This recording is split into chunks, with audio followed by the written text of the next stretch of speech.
Yo, what's up, everybody? This is Jordan Nahisi from the Culture 316 podcast here to welcome you to another episode and edition of the Culture 316 podcast. As you can see, it's just me today. It's actually the night before release date and time. Gosh, I've been moving from one place to another. A lot has been going on in my personal life. But thank you guys so much for joining us. If you are listening on Apple or Spotify podcasts, be sure to give this show a 5-star rating and subscribe as well. If you're watching on YouTube, Facebook, Instagram, or anywhere where podcasts can be visually streamed, be sure to like, comment, and subscribe. Be sure to remember that our next 316 space is, I think it's Crown Jewel. So be sure to be on the lookout for information about that. And thank you guys so much for being part of our space for Fastlane. It was so much fun. Obviously, it's always great building with you guys and connecting with you guys. Mo came back and she's actually slated to, you know what, I'm going to keep that to myself. Y'all going to find out soon. But man, it's not going to be a long show. I'm not going to hold y'all. It's not going to be a super long show. There's not really much to talk about except for Tuesday. Can we talk about Tuesday? Can we talk about Treacherous Tuesday, Toxic Tuesday, Taco Tuesday, whatever you want to call it, man? It was a wild night of pro wrestling as AEW and WWE NXT went head to head. I believe that AEW kind of moved time slots. They're usually scheduled for Wednesday. They moved to Tuesday due to MLB postseason things.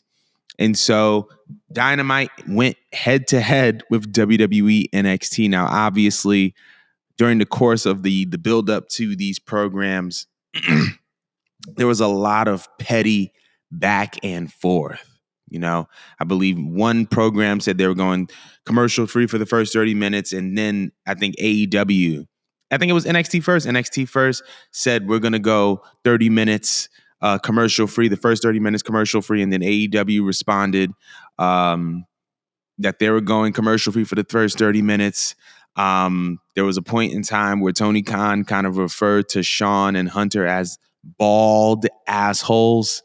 There was also a time where Tony Khan, there was a little statuette after both the programs. There was a little statuette of Shawn Michaels being labeled the Booker of the Year, and Tony responded saying, based off of last night's show, he ruined any chance of that, which is a very, very interesting comment to say the least. But if we look at the programs side by side, I think both programs are great, and I think that overall it was just a great night for pro wrestling. If we look at what NXT was doing, obviously NXT is WWE's developmental territory that kind of gained a cult following over the past 5 years.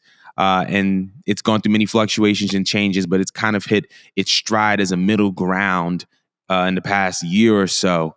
And we saw John Cena accompany Carmelo Hayes to the ring against his match against Braun Breaker, who was accompanied by Paul Heyman. Now, part of the reason why I loved what was happening in NXT, as what was happening with Dynamite, is that everything made sense, right? If you know Carmelo Hayes, you know during the NXT breakout tournament that he said that what makes him distinct is ruthless aggression, which is something that John Cena said on his debut match against Kurt Angle in 2002. So we all know, and then on top of that, he's from Massachusetts. There are so many comparisons between Carmelo Hayes and John Cena. And so the John Cena accompanying Carmelo to ringside, it made sense. Paul Heyman is a guy that needs no further introduction. This is a guy that's managed the likes of Brock Lesnar, The Big Show. He's managed a lot of great athletic talents. And so it comes as no surprise that Paul Heyman wants to manage Braun Breaker, even if it was for a one-time occurrence. It also kind of ties into the Bloodline storyline the same way Cena was accompanying Melo. Cena has been kind of, obviously sticking his nose in the Bloodline business. They just had him and LA Knight just had a tag team match this past week on Fastlane with Cena and LA Knight versus Jimmy and Solo. So obviously Paul Heyman is going to be there as a Bloodline presence, right, to accompany Braun Breaker, who kind of falls in the line of these big athletic superstars that Paul Heyman is used to managing. Also, if you looked at the NXT Anonymous Twitter account, you saw a little snippet of Paul Heyman kind of trying to persuade Ava Raine to the bloodline. Now, if you've been watching NXT, you know that Ava Raine is currently on her own. The Dyad, I believe, is the name of the faction, is no longer a thing. The Grizzled Young Veterans have been released from WWE. Joe Gacy, a couple weeks ago or like a week before, said that he was on his own and that the Dyad was dead. And so Ava Raine is on her own. And what better way for her to, get into something else than to be persuaded to be a part of the bloodline? And, obviously there are some actual family ties with that. But I felt like there was a lot of things that NXT was doing, and it just made sense, right? And we can keep going because I have a little bit more time. We have Asuka versus Roxanne Perez, and one of the things that has been a very, very major thing in NXT is its women's division, specifically since the revival of Becky Lynch. Now, Asuka obviously is one of the longest reigning, she's one of the longest reigning NXT women's champions. So her returning to NXT just makes sense. And her going after her having a match of Roxanne Perez, someone who is billed as the protege, in my opinion, it also makes sense. So like there's just another thing there that, in my opinion, it just makes sense. And then Kiana James, she attacked, Roxanne Perez. Kiana is a heel, Roxanne is a face. There's no surprise there. They're both kind of in the running as being possible contenders for the NXT Women's Championship. And so once again, that makes sense. We saw Tyler Bate become an honorary brawling brute. Tyler Bate and Pete Dunne were former, obviously they were rivals in NXT UK, but along with Trent Seven, they were part of British Strong Style. So once again, makes sense. And they were teaming together for this pub rules match, and I thought that was a pretty solid one. And then we got the NXT champion Ilya Dragunov versus Dirty Dominic Mysterio. Once again, Dom has been in NXT. Most notably as a North American champion. He recently got his title back. And obviously Ilya Dragunov just gained his title for the first time. And so having that title versus title match is very similar to what we saw between Carmelo and Dom not too long ago. Not to mention that, Undertaker made an appearance at the end of NXT. How, you might ask? Because Braun Breaker has been billed as badass Braun Breaker. And at the end, Braun was like, oh, there's no one that is as bad of a badass than me. And then cues Undertaker's gong, cues the Undertaker. He comes out. And obviously he comes out as his American badass gimmick, which was perfect. And I thought it was great because, obviously the dead man persona has kind of been not really a thing, considering that kind of the mystique has been kind of stripped away ever since he retired. So him coming back as like a big homie, as like an OG with the motorcycle, I thought was a really, really cool moment. Once again, made sense. We also saw vignettes of Brian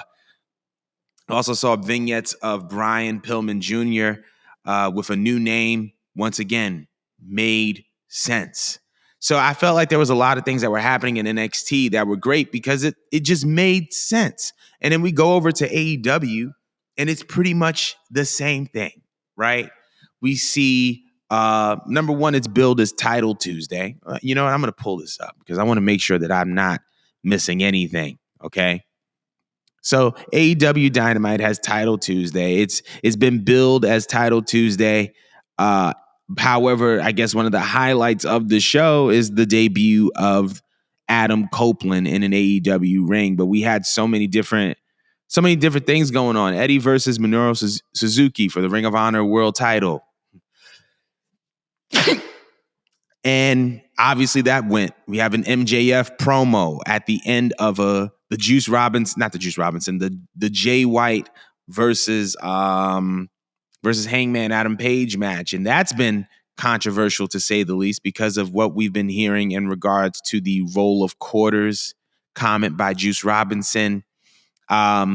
To be honest, and it's controversial because of everything that has been happening in the world, especially as it pertains to Israel and Palestine. I'm not going to lie to y'all. I'm still doing my research on that, on what's happening in Palestine and what's happening in Israel. And I wanted to do my research on what that reference meant. So I'm not going to comment on it yet. However, how we rock over here as far as our social stances on everything. So once I become a little bit more educated in that particular topic, I'll be able to comment on that. But then we have another Toni Storm. And let me just say this. Toni Storm is doing the best work of her career. This timeless Toni Storm gimmick, this like kind of like demented, twisted spin on a Marilyn Monroe kind of 50s, 60s movies character, I think is just perfect. So we have that. And then on top of that, we have a couple matches in which we see a couple people go over, right? We see Chris Jericho put over Powerhouse Hobbs. We see Adam Copeland, even though he's in the main event with Luchasaurus and Adam Copeland wins, Luchasaurus sticks it out. And Luchasaurus, sticks it out and gives him a run for his money. And I thought it was a great showcase. Then we have the whole Bryan Danielson Swerve. And we already know how Swerve is like on the up and up. But I am very, very. Hold on, I gotta make sure that this is right.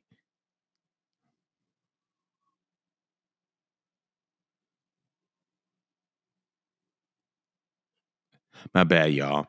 But yeah, I mean, like we had some very, very impressive showings on AEW as well, right? And so.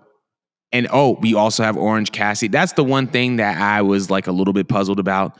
Orange Cassidy regaining the AEW International Championship. I know it was supposed to be Rey Fenix versus Jon Moxley. Jon Moxley was not medically able to compete. He was not medically cleared. And so because of that, it was Rey versus Orange Cassidy.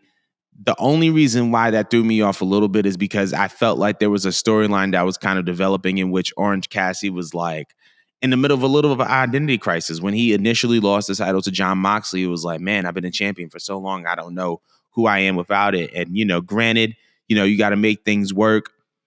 And, Ray and OC is the champion again, and I'm happy for him. But I feel like if we had a little bit more time with that story, I felt like it would have hit a little bit harder when it was time for him to either win the international title back or him getting a new championship. So there was that.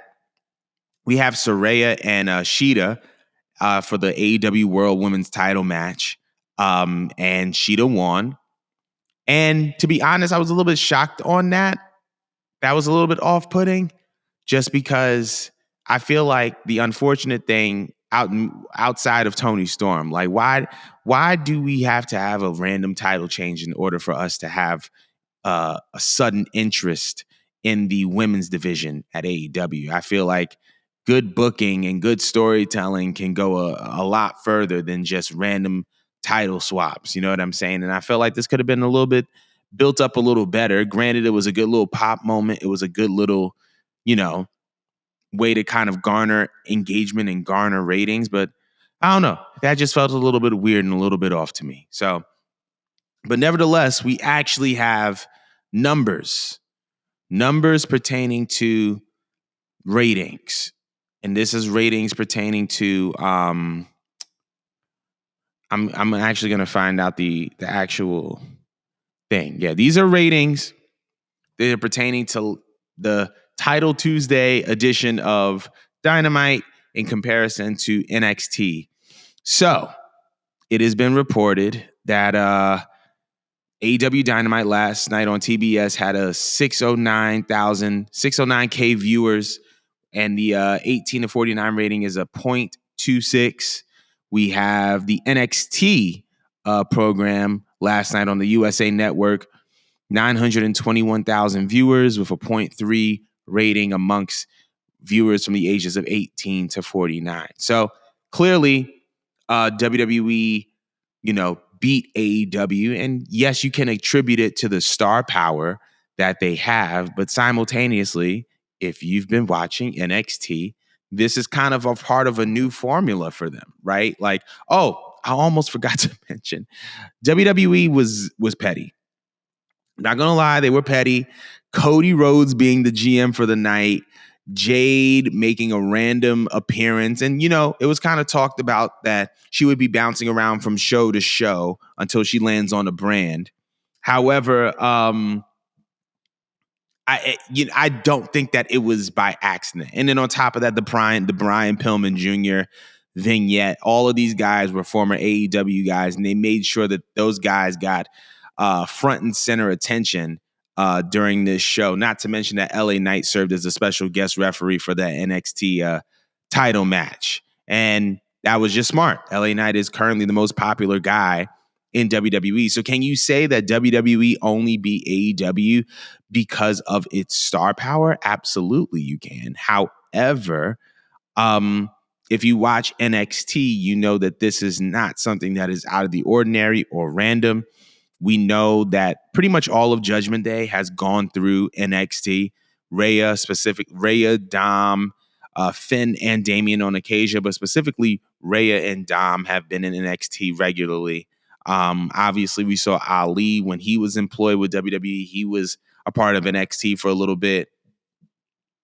We saw Baron Corbin in NXT for a little bit. Obviously, Becky Lynch being the new NXT Women's Champion, her being in NXT for a little bit. So even before this kind of star-studded show, there have been main roster people that have been coming down to NXT to work and do right by the locker room there. And so, yes, they have star power, and they brought out The Undertaker and Paul Heyman and John Cena. And those are all needle-making moves, but I feel like that doesn't mean anything if you don't have a good product.